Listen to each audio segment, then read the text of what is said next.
How you doing, Facebook and YouTube followers? I just want to share a couple of songs with you. There's six of them, which I laid them out for you. Two complete songs that I made out of these six songs, which is the three in one and the All for the Lord Jesus Christ.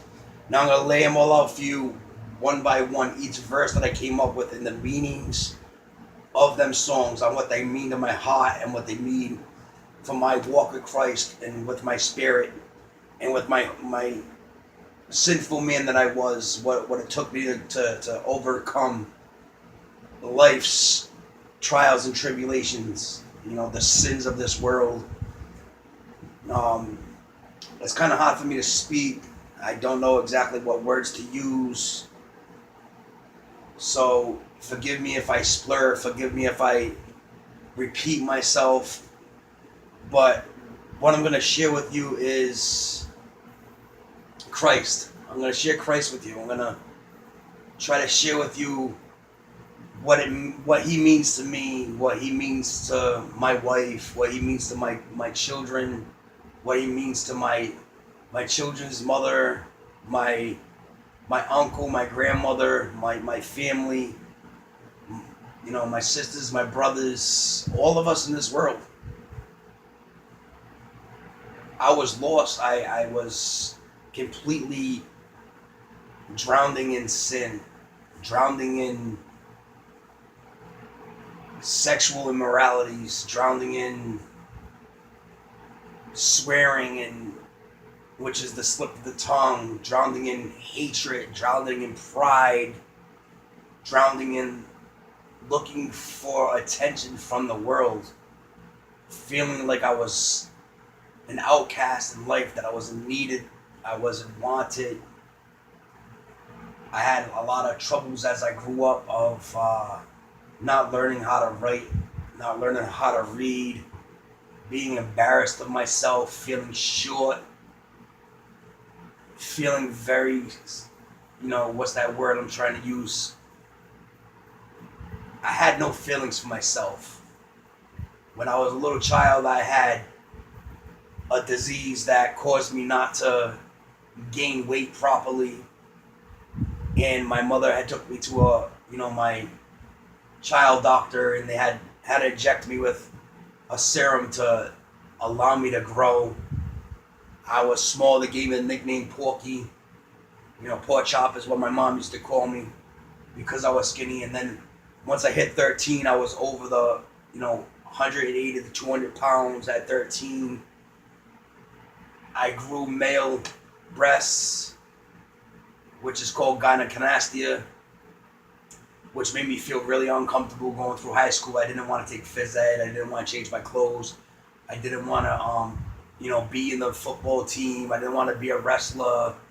I did start work at the age of 10. I lost my first job from stealing for my mother. It was a liquor store on Marino and Hoffett. I used to steal all the time. I used to walk into whatever store there was and, take whatever it is that I needed because I didn't have what I truly needed in life. My providers were there for me. My father, he was a Marine, so he had a lot of issues. He had schizophrenia. He had, a lot of depression, anxiety, high blood pressure, which I experienced some of that myself. My mother, she had a very kind heart, just like my father. They divorced over 30 years ago when I was 3. So my mother had it hard, from one man to another, trying to find that right one to support her and her children. My sister had a hard life. Not gonna say too much about that, because that's her life. But I was there with it, and I had to experience a lot of, deceit and a lot of abuse, sexual, mental, physical, you name it. I've seen it, I've felt it, I became it. I never wanted God in my life. Even as a child, I know God was there. I was a dancer. I was a singer. I was tossed out of churches for dancing and singing, being loud and obnoxious in the front of the podiums. I tried my hardest to live the righteous life. I tried to, not have,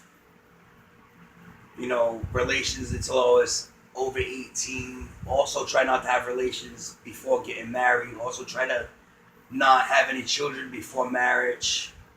All those things I looked forward to in life, to be a great father due to my father, being out of the picture for quite a while until, I stepped up and asked my father to be there for me at the age of 13. From 3 to 13, I did not know where my father was. I found him, he found me. We had a bond of the best friends ever. May he rest in peace. He's been going 2.5 years now. My mother, over 7.5. She struggled with alcoholism, and she went out the easy way, but I know that she's in heaven because I pray for her every day, for her spirit to be lifted. And my father always wanted to go with her, even though they were separated for 30 years. My mom kept his last name, and they loved each other unconditionally. And it's just life. It's just things that we go through as children, as humans. It's a sinful world, and there's a time where we have to grow up and actually become something of ourselves and not look for others to be there to hold our hands, to guide us through life. We need to grow up, and it's hard. It's hard. I was a special ed student. I didn't run. I didn't walk. I didn't like anything in life. No sports. Music was one of my things, but I was a couch potato. I like to watch TV and play video games, and I ran the streets drinking cigarettes at the age of 7 behind the mills in Hornyville, drinking Listerine to get drunk. And then I moved on to drinking real alcohol and smoking marijuana. At the age of 17, I started smoking crack for about 4 months. But I overcame that. God gave me the will and the strength to be able to overcome that, His will. I didn't really view it in that sense. I viewed it as in, it was me. I did it. I wasn't strong to do it. But no, it was God. God provided me with the strength to be able to do it. God provided me with the strength to be able to walk the streets at 11 years old through, the projects. Walk any dark street, no matter if the lights were shining or it was complete dark out. God protected me. God had His hand on me for a reason, and I am here now trying to share a testimony with you. My sinful man is dead. It is dead and gone. I still think about it, but I have forgiven myself. Hopefully those that I've placed sin upon will find it in their hearts to forgive me in the future. Or now, whenever it happens, it's God's will. So, I just appreciate you guys listening in. And, if there was anything in your life that you feel like you need help with, there's very much assistance out there for mental health, for drug addictions, for alcoholism. If you have a suicidal thought, there's a suicide hotline. If you're homeless, there's plenty of shelters. Providence Rescue Mission, Overflow, Manual House in the state of Rhode Island, Providence, Rhode Island, Cranston, Rhode Island.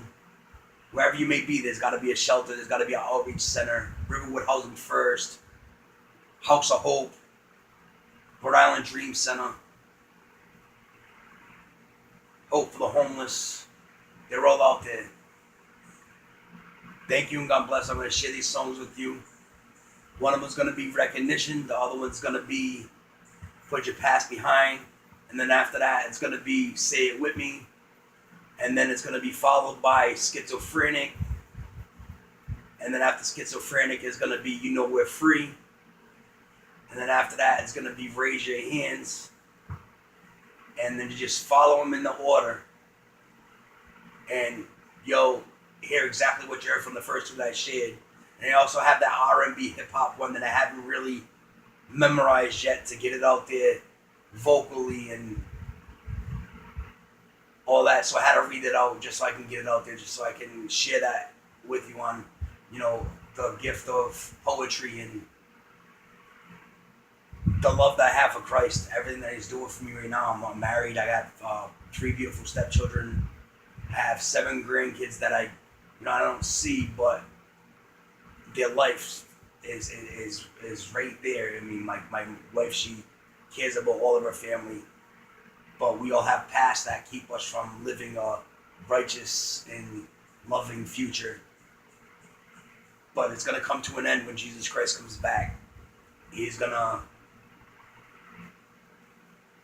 clear us from all this sin, all this hatred. And thank you guys. God bless. Please follow, share, and like, and subscribe if you want.